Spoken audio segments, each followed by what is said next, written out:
Isang magandang araw ng bakbakan mga kaibigan. Welcome po sa Boxer Shorts. Ako si Atty. Ed Tolentino, kasama ninyo sa Usapang Boxing. Dito sa Boxer Shorts, hindi po tayo nagpapamonetize, kaya handog ko sa inyo straightforward opinion. Walang halong komisyon, sarswela o mga theatrics. At ngayon, pag-usapan po natin ang napapansin ng marami. Tila in demand ang serbisyo ng mga abogado sa ilang high-profile names sa boxing.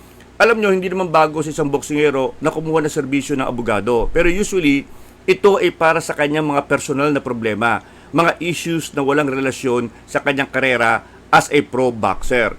Pero ngayon mga kaibigan, napansin natin, this year alone, ang daming mga boksingero na kumuha ng serbisyo ng abogado para ipaglaban ang kanilang karapatan as a boxer, para questionin ng diretsyo ang ilang mga polisiya sa boxing. Ano po ito mga ito? Andyan yung madayang kalaban, questionabling kontrata mula sa promoter. Nandyan din ang ilang mga polisiya na hindi katanggap mula sa WBA, WBC, WBO at IBF. So ngayon ang mga boksingero, di lamang palaban sa lona, palaban na rin sa korte. Pag-uusapan po natin itong mga high-profile cases na ito, and of course, magbibigay-pugay tayo doon sa isang boksingero na unang nag-question sa mga irregularidad sa boxing. Yung kanya naging panalo sa korte ang siyang nagsilbing inspirasyon ngayon para sa mga boksingero upang ipaglaban ang kanilang karapatan bilang boksingero. Lahat po ng yan dito lamang sa ating episode ng Boxer Shorts. At nagbabalik po ang Boxer Shorts mga kaibigan. Ito't pag-usapan natin ang nagtitrending sa boxing ngayon.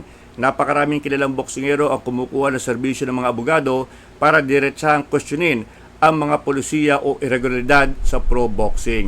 For this year alone mga kaibigan, ang daming kaso. Simulan po natin, Paradigm Sports Management versus Manny Pacquiao. Una nang kinasuhan ng Paradigm sa California si Manny Pacquiao for breach of contract. Umani pumasok si Manny Pacquiao sa isang kontrata with Paradigm kung saan ang Paradigm ang magiging exclusive promoter ng mga laban ni Pacman.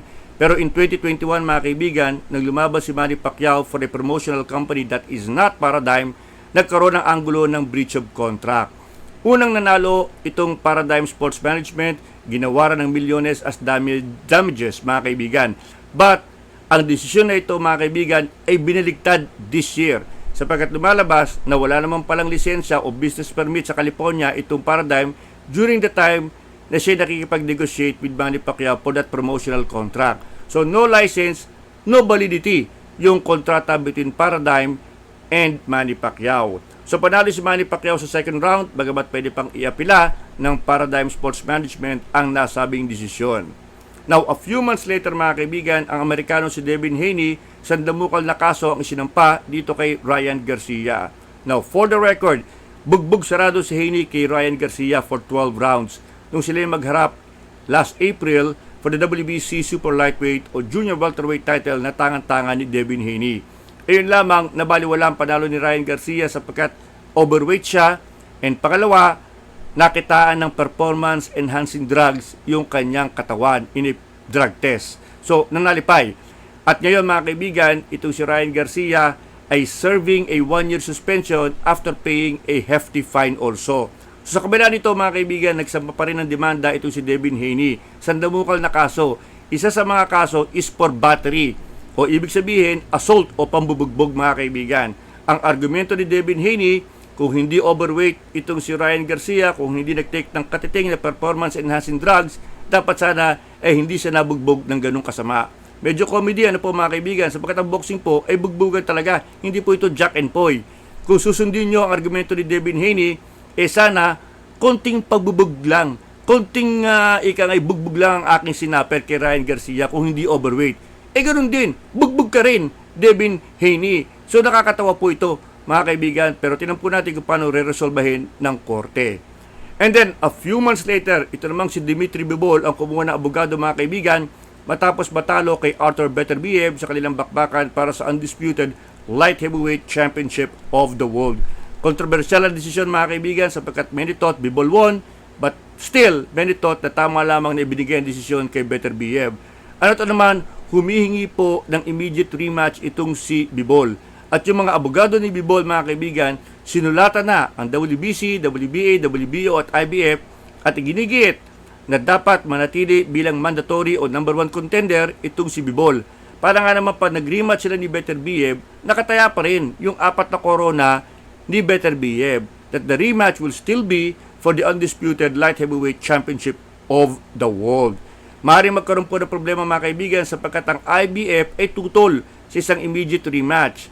Iginigit ng IBF na dapat ang susunod na laban ni Beterbiev ay kontra sa number 1 alaga, contender ng IBF, at hindi po ito si Bivol. In fact, kumpara kay Bivol, yung number 1 contender ng IBF ay hindi po kilala. Kaya sabi ng marami, killjoy itong IBF. At dito maaaring magkaroon ng usapang legal sa pagitan ng mga abogado ni Bivol at ng mga opisyales ng IBF. And lately mga kaibigan, yung pinakauli, yung banta ni Murodjon Akhmadaliev ng Uzbekistan, nakakasuhan niya ang reigning undisputed junior featherweight champion na si Naoya Inoue. Ito po yung ating pinag-usapan sa ating previous episode ng Boxer Shorts. Simple lamang po ang argumento ni Bivol, ako ay ranked number 1 contender ng WBA. Noong idinipensa ni Naoya Inoue yung kanyang WBA title last September, it came against TJ Doheny, who is not ranked number 1 by the WBA. Ito nga po ay si Akhmadaliev. So ginigit ni Akhmadaliev na bypass ako. Naka-schedule na pong lumaban ulit itong si Naoya Inoue on December 24, kung saan harapin niya ang IBF number 1 contender na si Sam Goodman. Ginigiit ni Akhmadaliev, dapat ako muna Inoue sapagkat ako'y binaypass mo as number 1 contender ng WBA. Ito po yung ginagawa na ng paraan ng WBA. Nag-create na po sila ng interim o temporary WBA junior featherweight title na paglalabanan ni Akhmadaliev at isa pang challenger. Kung mananalo si Akhmadaliev, he will be interim junior featherweight champion ng WBA at maaaring lumaban kay Naoya Inoue kung mananalo si Inoue kay Goodman. Pero marami pong problema ito mga kaibigan. Masalimuot po itong problemang ito sapagkat na-bypass nga itong si Akhmadaliev at walang kasiguraduhan kung talagang makukuha niya ang isang laban kay Inoue even if he wins the interim title.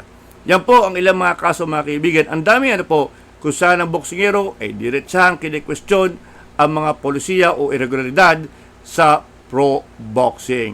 Sa ating susunod na pag-uusapan mga kaibigan, magbibigay-pugay po tayo sa boksingerong unang lumaban sa institusyon dito sa mga alphabet boys at nagwagi. At ito po ang dahilan kung bakit naging inspirasyon siya ng mga boksingero ngayon. At ngayon mga kaibigan, atin namang bigyang pugay ang boksingerong unang lumaban sa institusyon at kung saan ang kanyang naging pagkakapanalo ay naging inspirasyon sa mga boksingero ngayon upang ipaglaban ang kanilang karapatan bilang boksingero. Ang aking po boksingerong tinutukoy ay walang iba kundi ang German boxer na si Graziano Rossi-Gianni. Si Rossi-Gianni po mga kaibigan ay tubong Germany at siya po ang unang ngay naging prominenteng pangalan sa boxing na kumestyon sa isang napakalantad na irregularidad sa pro boxing.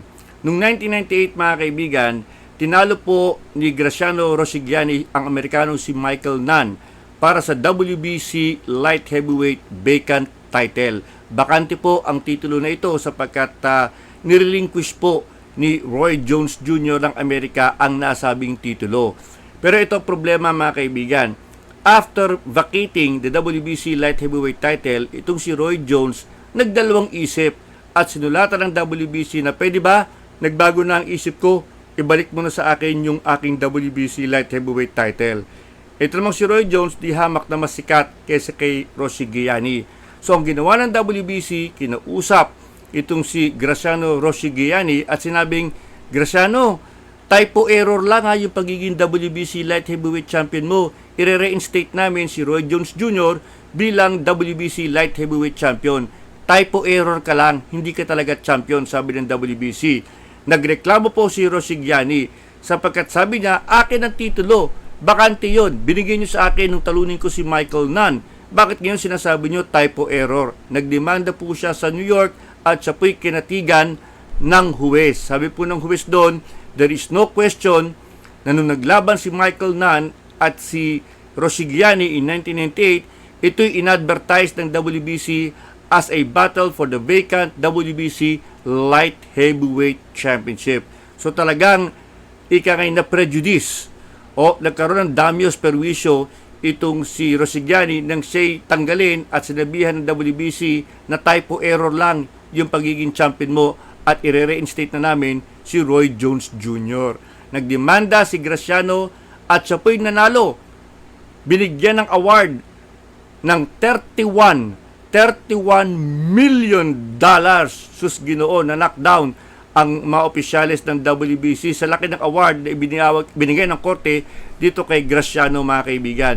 Alam nyo, nagbakawa ang WBC sapagkat hindi nila kayang bayaran ang 31 million dollars and they will be facing bankruptcy.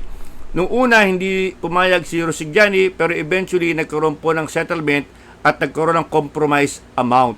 Tinanggap ito ni Graciano Rosigliani.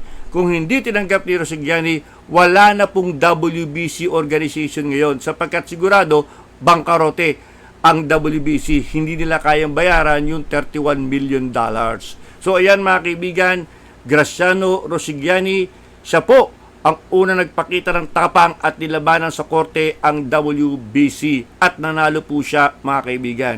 Si Rosigliani ay pumanaw noong 2018 matapos maaksidente doon sa Italy kung saan binibisita niya yung kanyang girlfriend, nabundol po siya along the way. So kung hindi dahil kay Graciano Rosigliani, siguro pikit mata pa rin ini-ignore ng mga boksingero ang mga irregularidad sa boxing. Ngayon, may pera na sila, kumukuha sila ng abogado at talagang nilalabanan sa korte ang mga abusadong opisyales at maging yung mga fellow boxers. Ayan po mga kaibigan ng ating special episode for today. Naway na-entertain kayo kahit papano. Muli maraming salamat po sa inyong patuloy na patnubay dito sa ating munting YouTube channel. Maraming salamat po kahit hindi po kayo obligado na mag-like, mag-komento o mag-subscribe. Abay ginagawa niyo po yan. Maraming salamat po and hopefully we can make this a permanent thing one day. One day, sabi nga po natin. Muli ako po sa Tony Ed Tolentino nagpapaalala, walang personalan, buntalan lang.